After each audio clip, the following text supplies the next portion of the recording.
Hey everyone, in this video we will show you how to set up AI Multicam Smartswitch. First, import and select all camera angles clips in the media pool. Right-click and choose Create New Multicam Clip with Sync Set by Audio or Timecode. Then drag the multicam clip into your timeline or the edit page, positioning it where you want the Smartswitch AI to analyze and apply cuts. Next, right-click the multicam timeline clip and select Multicam Smartswitch or access it through the timeline or AI menus at the top.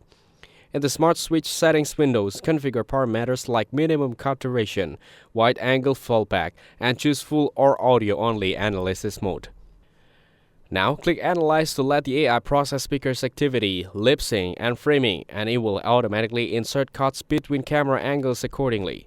Finally, review the AI-generated edit into your timeline and manually adjust switches or trim transitions to enhance pacing or creative control. Thanks for watching. Like the video and subscribe to the channel for more content like this.